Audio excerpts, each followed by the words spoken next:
రేవంత్ రెడ్డి పారిశ్రామిక వాడల భూములను 3 కోట్లకు అమ్మి వెనక నుండి 30 కోట్లు తీసుకోవాలని పథకం పన్నాడు. బాలానగర్ ప్రాంతంలో గజం భూమి 1.50 లక్షల ధర పలుకుతోంది. కానీ మార్కెట్ రేట్ రిజిస్ట్రేషన్ వాల్యూ 10,000 ఉంది. అందులో 30% అంటే 3,000 కడితే చాలు భూములను ఇచ్చేస్తామని ఈ ప్రభుత్వం అంటుంది. అంటే ముందు నుండి ప్రభుత్వానికి కొద్దిగా ఇచ్చి వెనుక నుండి తీసుకోవాలని రేవంత్ రెడ్డి ప్లాన్ చేశాడు. మాజీ మంత్రి ఎమ్మెల్యే జగదీష్ రెడ్డి. బాలనగర్ ప్రాంతంలో ఇవాళ గజం 1,50,000 రూపాయలు తక్కువ ఉంటుంది.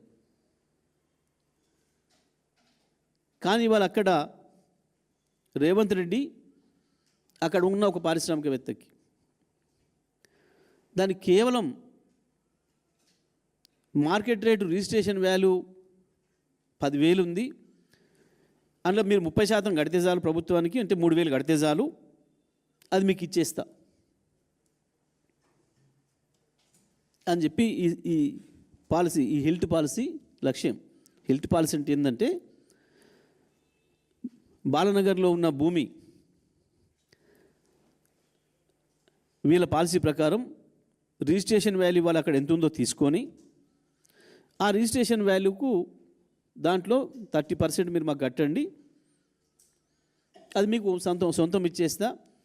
ఇక ఆ తర్వాత మీరు అక్కడ మాల్స్ కట్టుకోండి, షాపింగ్ మాల్స్ కట్టుకోండి, లేదా అపార్ట్మెంట్స్ కట్టుకోండి, అమ్ముకోండి, మాకు దాని వెనకాల మిగతాది మాకు ఇవ్వండి. ప్రభుత్వానికి కట్టేది 3 కోట్లు అయితే ఎకరానికి వీళ్ళ అనుయాయులకు, వీళ్ళ అన్నదమ్ములకు, వీళ్ళ బంధుమిత్రులకు ఇచ్చేది 30 కోట్లు. ప్రభుత్వానికి ఇచ్చేది 3 కోట్లు, వీళ్ళకి ఇచ్చేది 30 కోట్లు. వాస్తవానికి అక్కడ ప్రజలకు రావాల్సింది, ప్రభుత్వానికి రావాల్సింది ఎకరానికి దాదాపు 50, 70, 100 కోట్లు. ప్రభుత్వానికి 3 కోట్లు, వీళ్ళకి 30 కోట్లు, ఇంకో 30 కోట్లు వాడికి.